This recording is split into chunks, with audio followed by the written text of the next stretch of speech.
Hello प्यारे दोस्तों। आज हम इश्क या सौदा एक रोमांटिक प्रेम कहानी का पांचवा भाग लेकर आ गए हैं। तो चलिए आज की कहानी को शुरू करते हैं। राठौर मैंसन की सुबह आज अपनी जिंदगी की सबसे खूबसूरत और ग्रैंड सुबह थी, क्योंकि पूरे बंगले को थाउजेंड्स ऑफ ट्यूलिप्स और ऑर्किड्स के फूलों से सजाया गया था, जिससे पूरी जगह एक बेहद क्लासी और इंटरनेशनल रॉयल वेडिंग वेन्यू जैसी वाइब दे रही थी। कबीर हर बार की तरह पूरी भाग दौड़ संभाल रहा था और आरव भी अपनी व्हीलचेयर पर बैठे बैठे गेट्स को वेलकम कर रहा था कि तभी मैंसन के मेन गेट पर एक बहुत ही प्यारी और बचकानी सी चीख गूंजी और कबीर ने चौंक कर देखा तो एक 21 से 22 साल की बबली सी लड़की हाथ में ढेर सारे बड़े बड़े शॉपिंग बैग्स संभाले हाँफते हुए अंदर आ रही थी, जिसका नाम पीहू मल्होत्रा था। पीहू निशा की कॉलेज की बेस्ट फ्रेंड थी, जो कल रात ही लंदन से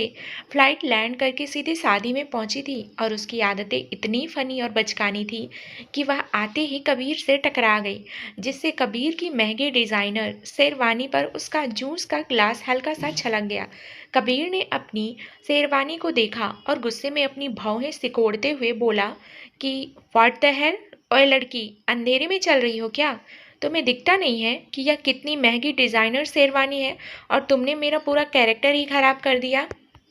पीहू ने अपने दोनों हाथों से अपने कान पकड़े, अपनी आंखें मटकाते हुए बेहद फनी सा मुंह बनाया और बोली कि अरे ओए मिस्टर हैंडसम लाट साहब, थोड़ा सा जूस ही तो गिरा है, इतना क्या ड्रामा कर रहे हो? तुम्हारी इस शेरवानी से ज़्यादा महंगा तो मेरा यह लग्जरी मेकअप है, जो तुम्हारी वजह से थोड़ा सा स्मज हो गया, समझे?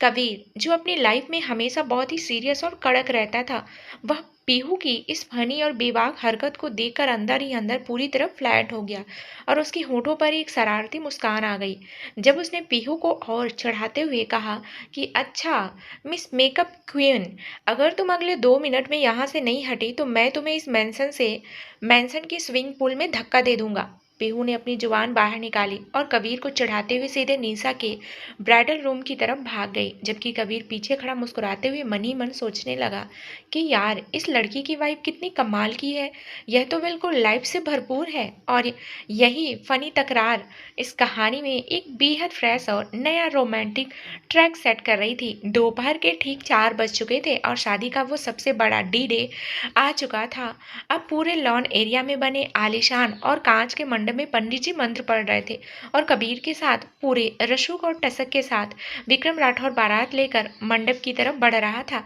आज विक्रम ने ऑफ वाइट कलर की एक बेहद हैवी एम्ब्रॉयडरी वाली रॉयल शेरवानी पहनी थी, जिसके साथ उसने लाल रंग की सिल्क की पगड़ी और गले में महंगे मोतियों का हार डाल रखा था और उसका वह कड़क और डैशिंग दूल्हे वाला लुक देखकर वहां मौजूद हर एक गेस्ट पूरी तरह से इम्प्रेस हो चुका था। विक्रम जैसे ही मंडप में आकर बैठा तो उसकी आंखें सिर्फ अपनी दुल्हन का इंतजार कर रही थी और तभी ब्राइडल रूम का दरवाजा खुला। वहां से पीहू और सावित्री अम्मा निशा को लेकर धीरे धीरे सीढ़ियों से नीचे उतरने लगी। निशा ने सुर्ख लाल रंग का एक बेहद हैवी डिजाइनर लहंगा पहना था, जिसके साथ उसने अपनी माँ के खानदानी सोने के गहने पहन रखे थे और उसके चेहरे की वो मासूमियत, उसकी आंखों की वो चमक और उसकी मांग का वो सिंदूरी निशान देखकर विक्रम का दिल एक बार फिर उसकी खूबसूरती के सामने पूरी तरह सरेंडर कर चुका था। निशा जैसे ही मंडप में विक्रम के ठीक बगल में आकर बैठी तो दोनों की नजरें एक दूसरे से टकराई और विक्रम ने बिना किसी की परवाह किए बहुत ही आहिस्ता से निशा के कान के पास झुककर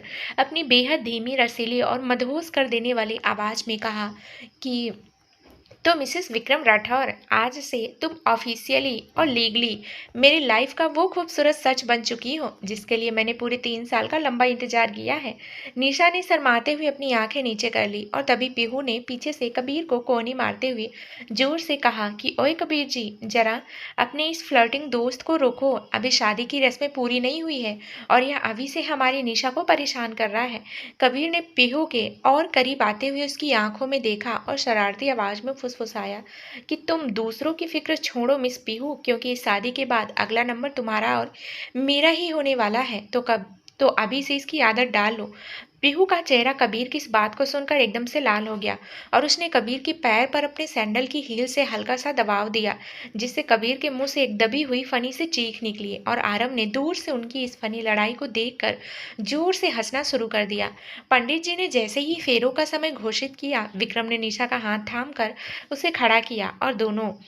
अग्नि के सामने 7 फेरे लेने लगे, जहां हर एक फेरे के साथ विक्रम मन ही मन निशा की ताउम्र रक्षा करने का और उसे दुनिया की हर एक खुशी देने का वादा कर रहा था। फेरे खत्म होते ही विक्रम ने निशा के गले में मंगलसूत्र बांधा और पवित्र सिंदूर से उसकी मांग को एक बार फिर से सजा दिया, जिससे पूरे लॉन में गुलाब की पंखुड़ियों की बारिश होने लगी और कबीर, पीहू तथा आरव ने जोरदार तालियों के साथ इस ग्रैंड रॉयल वेंचर को हमेशा हमेशा के लिए मुकम्मल कर दिया। शादी के ग्रैंड सेलिब्रेशन के बाद जब सारे गेस्ट्स एक एक करके विदा हो चुके थे, तब रात के 2 बजे राठौर मैंसन का आलीशान अहाता फेरी लाइट्स की मध्यम रोशनी में चमक रहा था और बैकग्राउंड में बज रहा स्लो रोमांटिक म्यूजिक पूरे माहौल को एक बेहद इंटीमेट और कोजी वाइब दे रहा था। लिविंग रूम के सोफे पर आरव आराम से बैठा हुआ सावित्री अम्मा के साथ बातें कर रहा था। तभी कबीर मेहरा हाथ में ब्लैक कॉफी का मग लिए वहां आया और सोफे के पीछे छिपकर खड़ी पीहू को ढूंढने लगा, जो चुपके से कबीर की कॉफी में ढेर सारा नमक मिलाने का फनी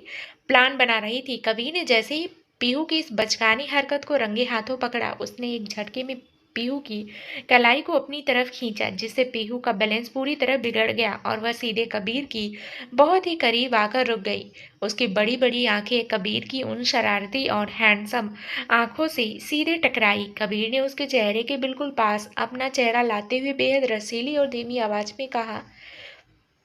तो मिस मेकअप क्यून, तुम्हारी ये बचकानी साजिश पूरी तरह नाकाम हो चुकी है और अब इस गुस्ताखी की सजा यह है कि तुम्हें कल सुबह मेरे साथ मेरी लॉन्ग ड्राइव पर चलना होगा, वरना मैं तुम्हारी यह नमक वाली स्टोरी पूरे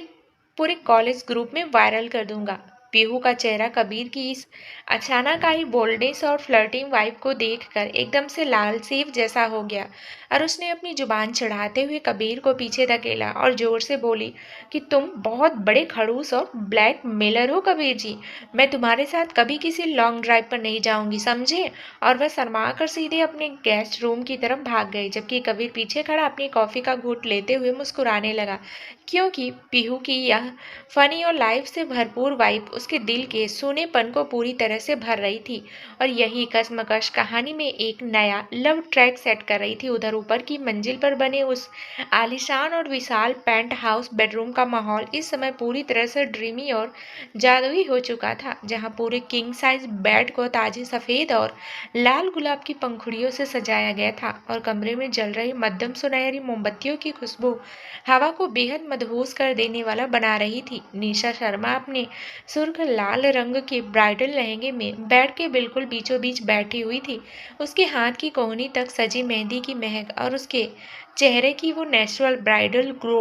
उस हल्की रोशनी में अद्भुत लग रही थी, लेकिन उसका दिल इस समय किसी ड्रम की तरह जोर जोर से धड़क रहा था, क्योंकि वह आज ऑफिशियली और लीगली विक्रम राठौर की पत्नी बन चुकी थी। तभी कमरे का भारी दरवाजा एक बहुत ही आहिस्ता और मखमली आवाज के साथ खुला और विक्रम राठौर ने कमरे के भीतर कदम रखा, जिसने अपनी हैवी शेरवानी उतार रखी थी और वह सिर्फ एक वाइट सिल्क के कुर्ते और पाजामे में था, जिसके ऊपर के 2 बटन पूरी तरह खुले थे, जिससे उसकी कसरती और चौड़ी छाती साफ झलक रही थी। विक्रम ने आते ही दरवाजा पीछे से लॉक कर दिया और अपने लंबे कड़क कदमों से धीरे धीरे बेड की तरफ बढ़ने लगा। उसके चलने के अंदाज में वही पुराना शाही रसूख और सम्मोहन था, जिसे देखकर निशा ने घबरा कर अपनी आंखें नीचे झुका ली और अपनी साड़ी के पल्लू को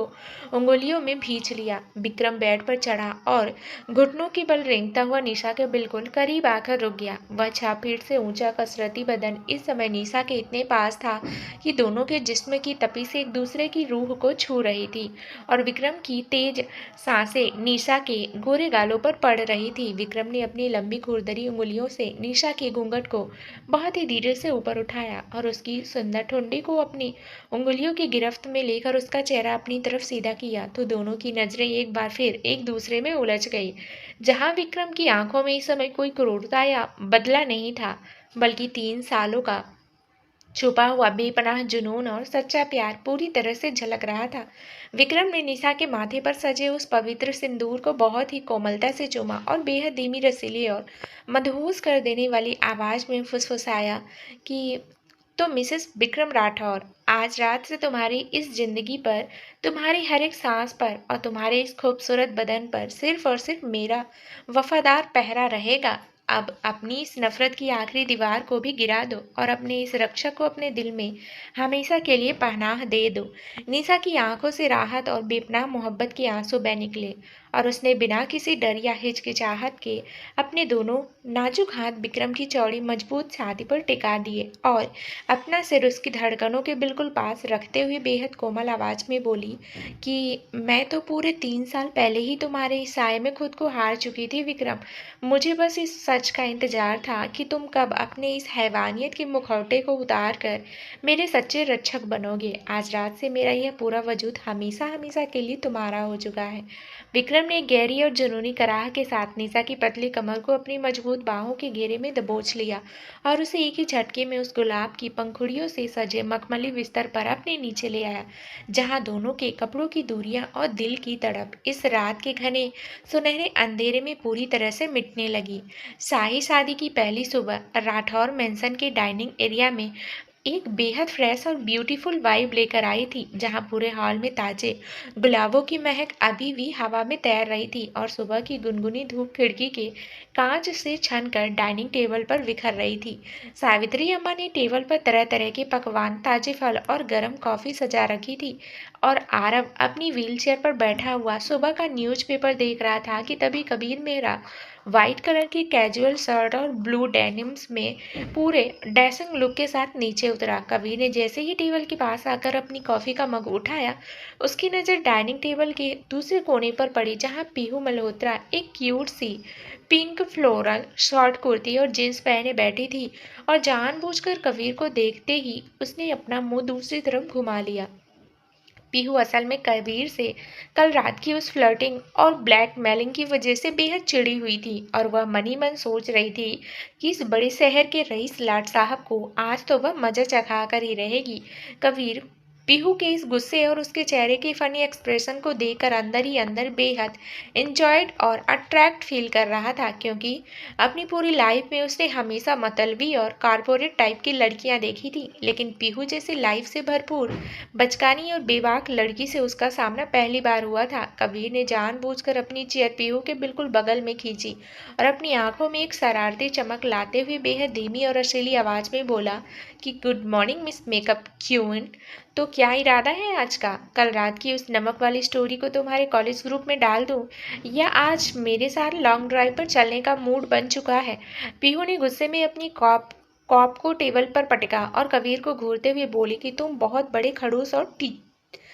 चीटर हो कबीर जी। अगर तुमने दोबारा मुझे ब्लैकमेल करने की कोशिश की तो मैं सावित्री अम्मा से कहकर तुम्हारी इस ब्लैक कॉफी में करेले का जूस मिलवा दूंगी, समझे? और वैसे भी मैं यहाँ निशा के पास पूरे 1 महीने के लिए रुकने वाली हूँ, क्योंकि उसने मुझे जबरदस्ती रोक रखा है। तो तुम अपनी ये फ्लर्टिंग किसी और पर आजमाना। कबीर ने उसकी इस तीखी नोक झोंक को सुनकर जोर से एक खिलखिलाती हुई हंसी हंसी और पीहू के और करीब झुककर फुसफुसाया कि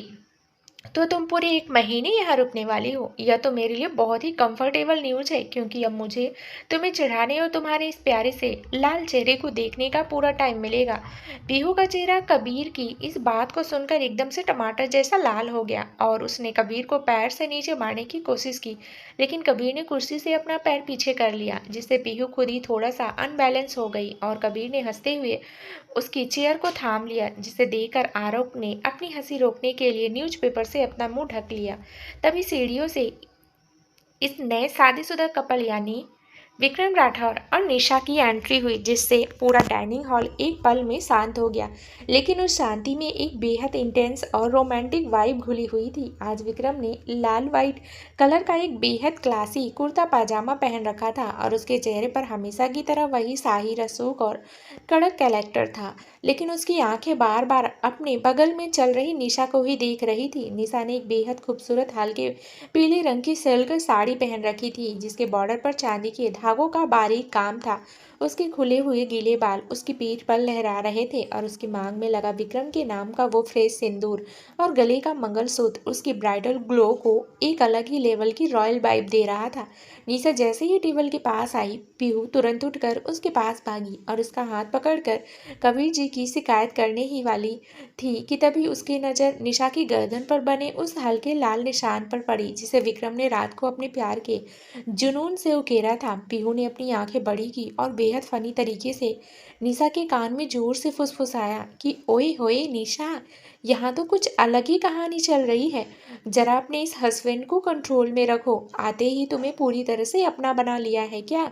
पीहू की यह बेबाक और फनी बात विक्रम के कानों तक भी पहुंच गई, जिससे विक्रम ने अपनी ब्लैक कॉफी का घूंट लेते हुए हल्के से अपना मुंह छुपाया और निशा तो शर्म के मारे पूरी तरह से पानी पानी हो गई और उसने टेबल के नीचे से विक्रम के पैर पर अपनी सैंडल से हल्का सा दबाव दिया कि ये सब आपकी वजह से हुआ है। विक्रम के होठों पर निशा की यह छुपी हुई शरारत और उसकी यह नोक झोंक देखकर एक बेहद अट्रैक्टिव और जानलेवा मुस्कान उभरी और उसने अपनी चेयर को निशा के और करीब खिसका लिया ताकि उसका बदन एक दूसरे से टच हो सके। विक्रम ने टेबल के नीचे से बहुत ही आहिस्ता बेहद कोमल स्पर्श के साथ निशा के नाजुक हाथ को अपनी बड़ी और गर्म हथेली में थाम लिया और उसकी उंगलियों को वापस में लॉक करते हुए ऊपर से बिल्कुल नॉर्मल आवाज में कबीर से कहा, कबीर, आज दोपहर सिंघानिया इंडस्ट्रीज के बचे हुए शेयर्स की लीगल ट्रांसफर फाइलें मेरे कैबिन में आ जानी चाहिए। अब कोर्ट के फैसले के बाद हमें उनके पूरे बिजनेस साम्राज्य को टेक ओवर करना है। कबीर ने चाय का कप उठाते हुए पीहू की तरफ एक शरारती नजर डाली और कहा कि हाँ विक्रम, काम तो हो जाएगा, लेकिन मुझे लगता है कि इस मेंशन में बिजनेस से ज़्यादा अब कुछ नए लव अफेयर्स पर काम शुरू होने वाला है, क्योंकि यहाँ कुछ लोग बहुत ज़्यादा जेलस और प्रोटेक्टिव फील कर रहे हैं। पीहू ने कबीर के इस कमेंट पर अपना मुंह बिचकाया और निशा के प्लेट में चुपके से एक्स्ट्रा सैंडविच रखते हुए बोली कि तुम अपनी बिजनेस की बातें अपने पास रखो खड़ूस लाट साहब, मेरी दीदी यानी मेरी निशा को परेशान मत करो। विक्रम ने निशा के हाथ पर अपनी पकड़ को और मजबूत किया और बेहद धीमी रसीली आवाज में निशा के कानों के पास झुककर फुसफुसाया कि तो मिसेस राठौर, आज शाम इस पूरी फैमिली के सामने तुम्हारे लिए मेरा एक स्पेशल सरप्राइज गिफ्ट वेट कर रहा है, तो तैयार रहना क्योंकि आज रात का हिसाब भी बाकी है। निशा ने कांपते हुए अपनी पलकें उठाई और विक्रम के छुप कर किए गए जाने वाले रोमांटिक टॉर्चर और कबीर पीहू की इस फनी लड़ाई को देखकर अपने दिल के भीतर एक बेपनाह खुशी महसूस की। राठौर मैंसन की शाम अब और भी ज़्यादा हसीन और जादुई लाइटों से जगमगा रही थी, जहां पूरे गार्डन एरिया को लिली और कॉर्डेट्स के फूलों से सजाया गया था। कबीर मेहरा हमेशा की तरह हाथों में ड्रिंक का गिलास लिए आरव की व्हील चेयर के पास खड़ा था और दोनों बिजनेस की नई फाइलों को लेकर कुछ डिस्कस कर रहे थे कि तभी पीहू एक बेहद क्यूट स्काई ब्लू कलर की शॉर्ट ड्रेस पहने और अपने बालों का एक फनी सा बन बनाए हाथों में फ्रूट्स चाट की प्लेट लिए वहां पहुंची। कबीर की नज़र जैसे ही पीहू के उस गॉर्जियस और चुलबुली लुक पर पड़ी, उसने अपनी आंखें छोटी की और शरारती आवाज में बोला कि ओए मिस मेकअप क्वीन, आज तो इस शॉर्ट ड्रेस में तुम बिल्कुल आफत लग रही हो, पर कहीं ऐसा ना हो कि तुम्हारी इस बचकानी दौड़ भाग की वजह से यह प्लेट भी किसी के ऊपर उलट जाए। पीहू ने गुस्से में अपनी नाक सिकोड़ी और कबीर को घूरते हुए बोली कि तुम अपनी ये बकवास कमेंट्स अपने पास रखो खड़ूस लाट साहब, मैं अपनी बेस्ट फ्रेंड निशा से मिलने जा रही हूँ और अगर तुमने मेरा दोबारा रास्ता रोकने की कोशिश की तो मैं तुम्हारी इस महंगी सिल्क शर्ट पर ये पूरा फ्रूट चाट लगा दूंगी, समझे। कबीर ने उसकी इस तीखी नोकझोंक को सुनकर जोर से खिलखिलाती हुई हंसी और पीहू के और करीब झुककर फुसफुसाया कि तो ट्राई करके देखो मिस पीहू, क्योंकि मुझे तुम्हारी ये धमकियाँ और तुम्हारा ये गुस्से से लाल चेहरा देखना आजकल मेरी सबसे पसंदीदा हॉबी बन चुका है। पीहू का चेहरा कबीर की इस नज़दीकी की वजह से एकदम से टमाटर जैसा लाल हो गया और वह कबीर को जोर से पीछे धकेलते हुए अंदर की तरफ भाग गई, जबकि कबीर अपनी शर्ट को ठीक करते हुए उसे दूर तक देखता रहा, क्योंकि पीहू की यह फनी और लाइफ से भरपूर वाइब उसके दिल के भीतर एक अनजान सा अट्रैक्शन पैदा कर रही थी, जिसे वह चाहकर भी रोक नहीं पा रहा था। तभी हॉल के बीचों बीच लगी विशाल झूमर की लाइट्स मद्धम हुई और विक्रम पूरी टसक और रॉब के साथ अपनी जेबों में हाथ डाले सीढ़ियों से नीचे उतरा। आज उसने नेवी ब्लू कलर की एक बेहद फिटेड शर्ट और ब्लैक ट्राउजर पहन रखे थे, जिससे उसका कसरती और चौड़ा बदन और भी ज्यादा डैशिंग लग रहा था। विक्रम के बिल्कुल बगल में हल्के गुलाबी रंग की नेट की साड़ी पहने निशा चल रही थी, जिसके बॉर्डर पर बारीक हीरो का काम था। उसके खुले हुए गीले बाल उसकी पीठ पर सरक रहे थे और उसकी मांग का वो सुर्ख सिंदूर और गले का मंगलसूत्र उसकी ब्राइडल ग्लो को एक अलग ही लेवल की रॉयल वाइब दे रहा था। विक्रम ने पूरी फैमिली और मेहमानों के सामने आकर एक बहुत ही कीमती मखमली बॉक्स निकाला और उसे निशा के हाथों में सौंपते हुए बेहद भारी और मखमली आवाज में कहा कि यह राघव शर्मा एंड एसोसिएट्स के वो असली शेयर्स हैं जो सिंघानिया खानदान ने धोखे से छीने थे। आज से तुम इस पूरे साम्राज्य के ऑफिशियली 50% की पार्टनर हो निशा, और ये तुम्हारे पिता की बेगुनाही का मेरा सबसे बड़ा सरप्राइज गिफ्ट है। निशा की आंखों में खुशी और गहरे पछतावे के आंसू आ गए और उसने पूरे आदर के साथ उस बॉक्स को चूमा, जबकि आरव, कबीर और पीहू ने जोरदार तालियों के साथ इस ग्रैंड मोमेंट को सेलिब्रेट किया। विक्रम ने चुपके से टेबल के नीचे से निशा की पतली कमर पर अपनी उंगलियों का एक बेहद कोमल और वार्म स्पर्श दिया, जिससे निशा का पूरा बदन शर्म के मारे सिहर उठा और उसने विक्रम को चढ़ाते हुए अपनी पलकें नीचे झुका ली, क्योंकि वह जानती थी कि आज रात का असली सरप्राइज अभी ऊपर पेंट हाउस में उसका इंतजार कर रहा था। रात के ठीक 12 बज चुके थे और पूरे मेंशन में एक गहरा और कोजी सन्नाटा पसर चुका था जब विक्रम और निशा अपने पेंट हाउस बेडरूम के भीतर दाखिल हुए, जहां पूरे किंग साइज बेड को ताजे गुलाब सफेद गुलाब की पंखुड़ियों से सजाया गया था और कमरे में जल रही मध्यम सुनहरी मोमबत्तियों की खुशबू हवा को बेहद मदहोश और रोमांटिक बना रही थी। निशा जैसे ही बेड के किनारे आकर खड़ी हुई, विक्रम ने पीछे से आकर अपनी दोनों मजबूत और गर्म बाहें निशा की पतली कमर पर कस दी और एक ही झटके में उसे अपनी तरफ खींच लिया, जिससे निशा का कोमल बदन विक्रम की गर्म छाती से पूरी तरह से चिपक गया। विक्रम ने निशा के चेहरे को अपनी उंगलियों की गिरफ्त में लिया और उसकी आंखों में सीधा झांका, जहां बरसों पुराने उस दबे हुए जुनून और बेपनाह प्यार की एक तीव्र आग सुलग रही थी, जिसने निशा की पूरी सोच समझ को सुला दिया। विक्रम ने बहुत ही आहिस्ता से निशा की साड़ी के पल्लू को उसके नाजुक कंधे से नीचे सरका दिया, जिससे उसका पूरी बदन और ब्लाउज की डोरी पूरी तरह से बेपर्दा हो गई और विक्रम ने झुककर अपनी गर्म जुबान और तीखे होंठ निशा की गर्दन के ऊपर टिका दिए, जिससे निशा के मुंह से एक तीखी और मदहोश कर देने वाली सिसकी निकल गई। विक्रम का स्पर्श अब पहले से कहीं ज्यादा तीव्र, गहरा और बेकाबू हो चुका था। उसने निशा को बाहों में उठाया और सीधे उस गुलाब की पंखुड़ियों से सजे मखमली बिस्तर पर अपने नीचे लाया, जहां दोनों के जिस्म की तपिश इस रात के घने अंधेरे में पूरी तरह से एक दूसरे में समाने लगी। विक्रम के बड़े और गर्म हाथ निशा के बदन के कर्व्स को टटोलते हुए उसके ब्लाउज की हुक को एक एक करके खोलने लगे और जैसे ही निशा का पूरा यवन उस मध्यम सुनहरी रोशनी में पूरी तरह सामने आया, विक्रम की आंखें वासना और बेपनाह मोहब्बत के नशे में पूरी तरह अंधी हो गई। उसने झुककर अपने होंठ निशा के ऊपरी हिस्से पर जमा दिए और उन्हें अपने हाथों से बीसते हुए अपनी जुबान से उनकी सीखरों को सहलाने लगा, जिससे निशा का पूरा बदन बेड की सिल्क की चादर पर तड़प उठा और उसने अनजाने में अपनी नाजुक उंगलियां विक्रम के घने बालों के भीतर फंसाकर उसे अपने सीने पर और कस लिया। विक्रम ने बिना एक पल गवाए अपने कपड़े को नीचे सरकाया और बेहद गहरे और सीधे धक्के के साथ खुद को निशा के भीतर पूरी गहराई तक धकेल दिया। विक्रम निशा के गले से एक ऐसी दर्दनाक और चरम आनंद की तीव्र चीख निकली, जिसे विक्रम ने तुरंत अपने होठों से दबा लिया और उसकी हर एक सिसकी को पीते हुए उसकी रफ्तार को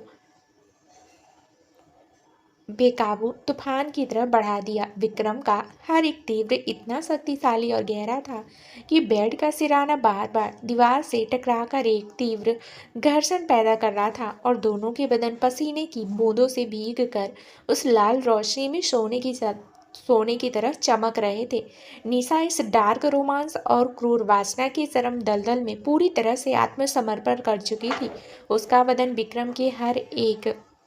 धक्के के साथ हवा में ऊपर उठ रहा था और वह अनजाने में विक्रम की मजबूत पीठ पर अपने नाखूनों के गहरे निशान उकेर रही थी। रात और गहरी होती जा रही थी। राठौर मैंसन के उस बंद कमरे में नफरत के सारे मुखौटों को चीर कर एक बेहद गहरे दास्तान लिखी जा रही थी। अगली सुबह राठौर मेंशन के पेंट हाउस बेडरूम में सुनहरी धूप खिड़की के सिल्क के पर्दों को चीरती हुई सीधे किंग साइड बेड पर बिखर रही थी, जहां ताजे गुलाब की पंखुड़ियां पूरी चादर पर बिखरी पड़ी थी और रात के उस वाइल्ड डीप रोमांस की पूरी गवाही दे रही थी। निशा अभी भी सफेद मखमली रजाई को खुद से लपेटे सो रही थी। उसकी गोरी गर्दन और नाजुक कंधों पर विक्रम की बेकाबू जुनून के लाल और नीले निशान साफ चमक रहे थे कि तभी विक्रम ने सिर्फ एक ब्लैक ट्राउजर पहने सावर से बाहर कदम रखा। उसका गठीला और कसरती बदन अभी भी पानी की बूंदों से भीगा हुआ था और उसकी पीठ पर निशा के नाखूनों के गहरे खरोच साफ नजर आ रहे थे। विक्रम बहुत ही आहिस्ता से बेड के किनारे आया और झुककर उसने निशा के कांपते हुए गुलाबी होठों पर एक बेहद वार्म और वफादार की संकेत की, जिससे निशा की आंखें झटके से खुल गई और उसने घबराकर रजाई को अपने सीने पर और कस लिया। विक्रम के होठों पर निशा की यह घबराहट देखकर एक बेहद अट्रैक्टिव और जानलेवा मुस्कान उभरी और उसने रजाई को थोड़ा सा नीचे खसकाते हुए निशा की पतली कमर पर अपनी उंगलियों का एक तीव्र कोमल स्पर्श दिया, जिससे निशा के मुंह से एक धीमी सिसकी निकली। जब विक्रम ने उसके कान के पास झुककर मधोस आवाज में फुसफुसाया, गुड मॉर्निंग मिसेस राठौर, रात का वो कर्ज तो अभी आधा ही चुका है। अगर तुम अभी बेड से नीचे उतरी तो मैं यह पूरा दिन इसी कमरे में लॉक होकर बिताने के लिए तैयार हूँ। निशा का पूरा चेहरा शर्म के मारे लाल सेव जैसा हो गया और उसने विक्रम की चौड़ी छाती पर अपना नाजुक हाथ टिका कर उसे पीछे धकेला और रुआसी आवाज में बोली कि प्लीज विक्रम, अब और नहीं। पीहू और सावित्री अम्मा नीचे हमारा इंतजार कर रही होंगी, थोड़ी तो पाबंदी रखिए। और वह शर्मा कर सीधे बाथरूम की तरफ भाग गई, जबकि विक्रम पीछे खड़ा अपनी घनी जुल्फों को झटकते हुए हंसने लगा, क्योंकि निशा की यह मासूमियत उसके दिल को पूरी तरह पिघला रही थी। नीचे डाइनिंग टेबल पर पीहू एक क्यूट येलो फ्रॉक पहने बैठी अपनी फ्रूट चाट की प्लेट में चम्मच मार रही थी और कबीर मेहरा की कैजुअल शर्ट में बैठा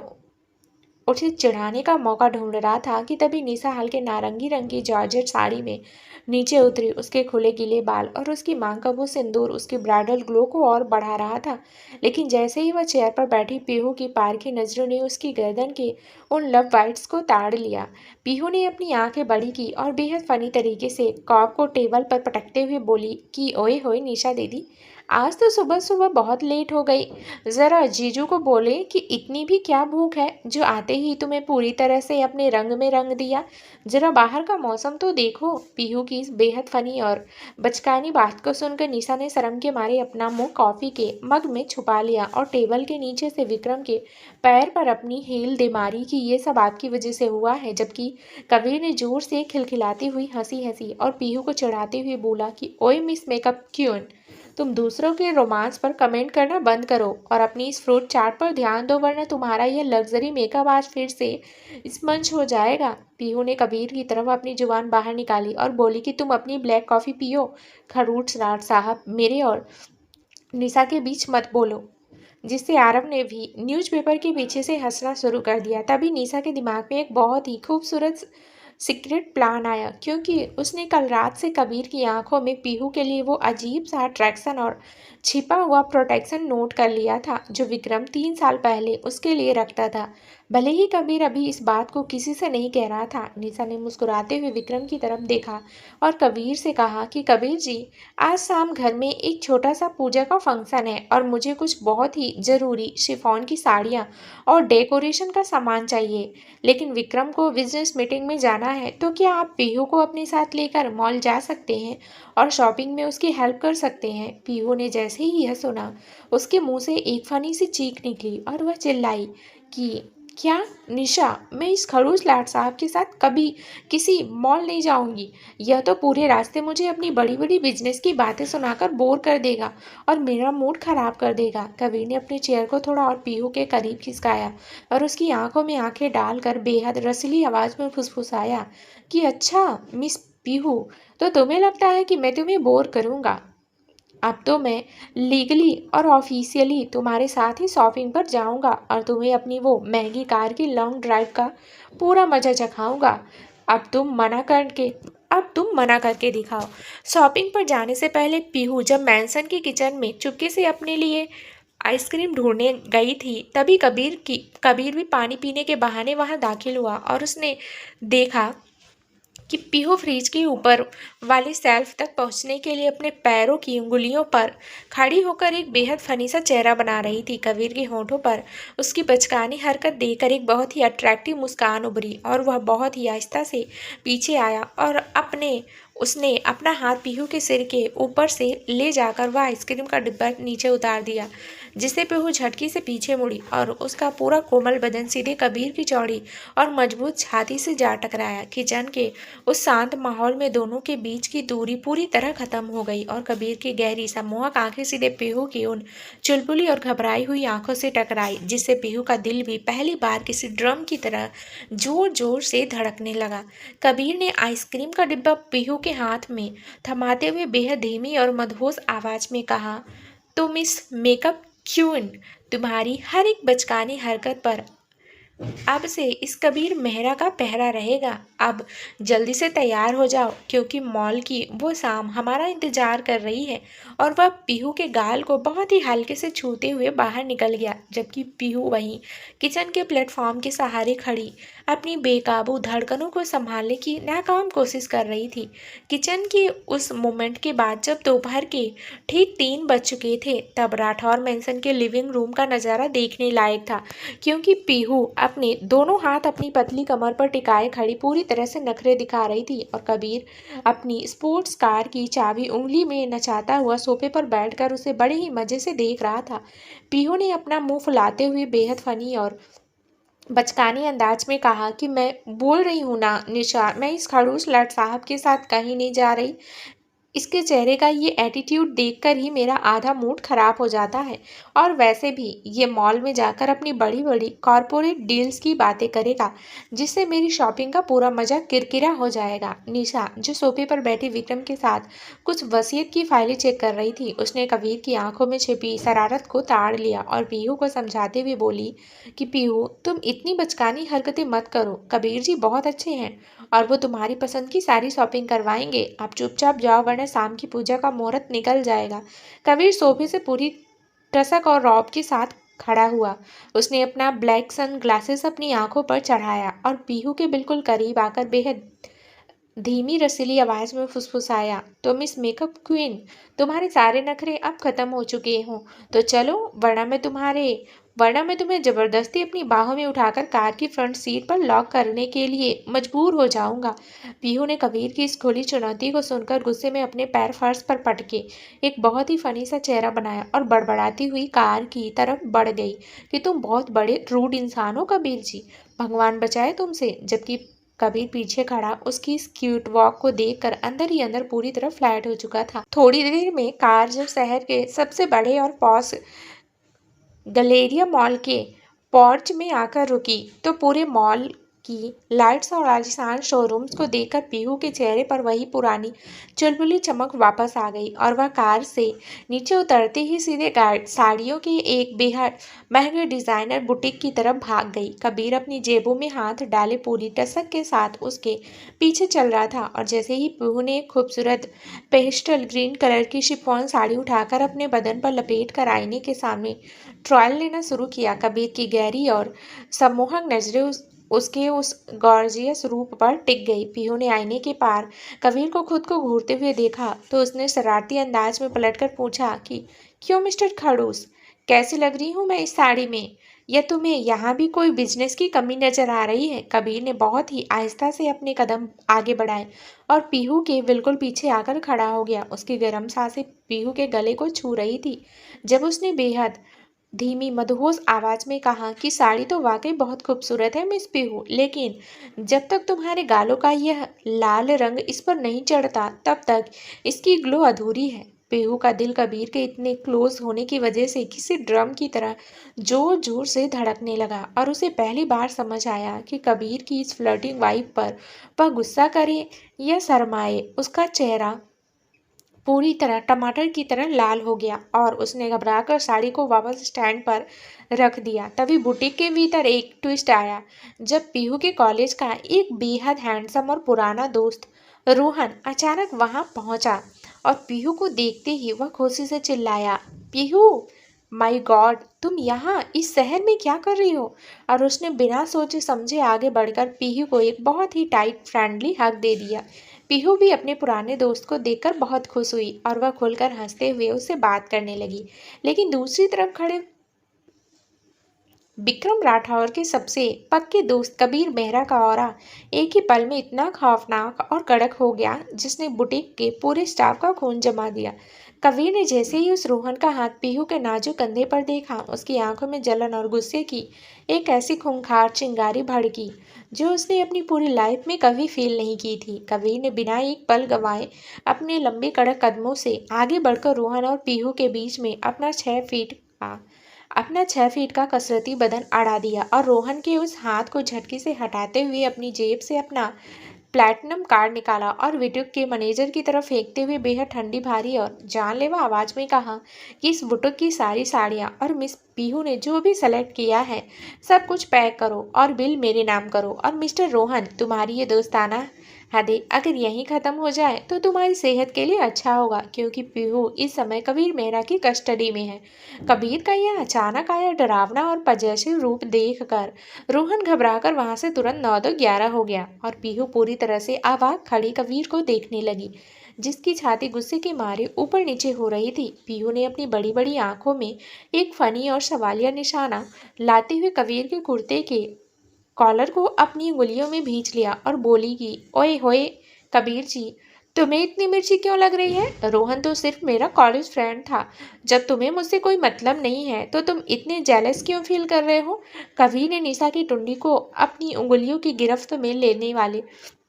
विक्रम की तरह ही पीहू की नाजुक कलाई को बहुत ही कोमलता लेकिन वफादार हक के साथ थाम लिया और उसके चेहरे के बिल्कुल पास जाकर फुसफुसाया कि मुझे फर्क पड़ता है मिस पीहू, क्योंकि तुम्हारी हर एक बचकानी हरकत पर अब से इस कबीर मेहरा का ऑफिशियली और लीगली पहरा रहेगा और यह जलन नहीं, मेरा हक है। अब चुपचाप चलो वरना मॉल के इस कॉरिडोर में ही मैं तुम्हें अपनी बाहों में उठा लूंगा। पीहू का दिल कबीर की इस बेहद हॉट और प्रोटेक्टिव पजेसनेस को देखकर पहली बार एक अनजान से एहसास से पिघलने लगा। उसे समझ नहीं आ रहा था यह सिर्फ एक फनी अट्रैक्शन है या कोई बहुत ही खूबसूरत शुरुआत। मॉल से वापस लौटते ही राठौर मेंशन का पूरा माहौल शाम की ग्रैंड पूजा के लिए शंख और मंत्रों की आवाज से गूंज रहा था। पूरे घर में कपूर और धूप की खुशबू फैली हुई थी, लेकिन असली ड्रामा तो घर के कोने में चल रहा था। पीहू अपनी पेस्टल ग्रीन शिफॉन साड़ी के पल्लू को ठीक करती हुई आईने के सामने खड़ी थी, पर उसका पूरा ध्यान अपनी ही धड़कनों पर था जो मॉल वाले इंसिडेंट्स के बाद से रुकने का नाम ही नहीं ले रही थी। उसने अपने दोनों हाथों से अपने गालों को थपथपाया और खुद से ही फनी अंदाज में बड़बड़ाने लगी कि ओए पीहू, तुझे क्या हो रहा है? तुझे क्या हो गया है यार? तू उस खड़ूस लाट साहब कबीर के बारे में इतना क्यों सोच रही है? उसके सामने जाते ही मेरे दिल के भीतर ये पागलों जैसी घंटियां क्यों बजने लगती है? उसने अपना सिर झटका और मिरर को देखकर जोर से फुसफुसाया कि मुझे उस कबीर मेहरा से पूरे 10 फीट की दूरी बनाकर रखनी होगी। वो बहुत बड़ा ब्लैकमेलर है, मैं उसके झांसे में बिल्कुल नहीं आने वाली। तभी कबीर कुर्ता पजामा पहने पूरी टसक के साथ वहां से गुजरा और पीहू को आईने के सामने इस तरह अकेले बड़बड़ाते और अजीब अजीब चेहरे बनाते देख अपनी हंसी रोक नहीं पाया। कबीर ने जानबूझकर पीहू के बिल्कुल करीब आकर उसकी आंखों में अपनी वही फ्लर्टिंग और शरारती नजर डाली और बोला, ओए मिस मेकअप क्वीन, खुद से ही बातें कर रही हो या मेरे साथ उस लॉन्ग ड्राइव पर चलने का माइंडसेट अभी से तैयार कर रही हो? पीहू ने जैसे ही कबीर की उस वार्म और मदहोश आवाज को इतनी करीब से सुना, उसके दिल की घंटी फिर से बज उठी और उसने घबरा कर अपना मुंह घुमा लिया और कबीर को पूरी तरह इग्नोर करते हुए सीधे पूजा वाले हॉल की तरफ भाग गई। कबीर वहीं खड़ा होकर अपनी उंगली से अपनी टुंडी को सहलाने लगा और सोच में पड़ गया कि यार, यह लड़की अचानक मुझे इस तरह इग्नोर क्यों कर रही है? इसके नखरे तो समझ आते हैं, पर यह खामोशी कुछ हजम नहीं हुई। पर कोई नहीं, कबीर मेहरा भी इसे चिढ़ाने का एक भी चांस मिस नहीं करेगा। उधर पूजा हॉल के बीचों बीच बने आलीशान मंडप के पास विक्रम और निशा शर्मा एक साथ बैठे आरती कर रहे थे। आज Vikram all white customised silk कुर्ते में किसी रॉयल किंग जैसा लग रहा था और निशा हल्के ऑरेंज रंग की साड़ी में उसकी मांग के फ्रेश सिंदूर के साथ किसी अप्सरा जैसी हसीन वाइब दे रही थी। जैसे ही पंडित जी ने आरती खत्म की और सब लोग प्रसाद लेने में बिजी हो गए, निशा ने बहुत ही सातिराना अंदाज अंदाज में विक्रम की कुर्ते को पीछे से खींचा, जिससे विक्रम का कैरेक्टर थोड़ा सा ढीला हुआ और उसने झुककर निशा की आंखों में देखा। निशा ने अपनी बड़ी बड़ी आंखों से दूर खड़े कबीर और पीहू की तरफ इशारा किया, जहां पीहू जानबूझकर कबीर से मुंह फेर कर आरव की व्हीलचेयर के पीछे छिपने की कोशिश कर रही थी और कबीर उसे घूर रहा था। निशा ने विक्रम के कान के पास आकर बेहद धीमी रसीली आवाज में फुसफुसाया, सुनिए मिस्टर राठौर, मुझे लगता है कि आपके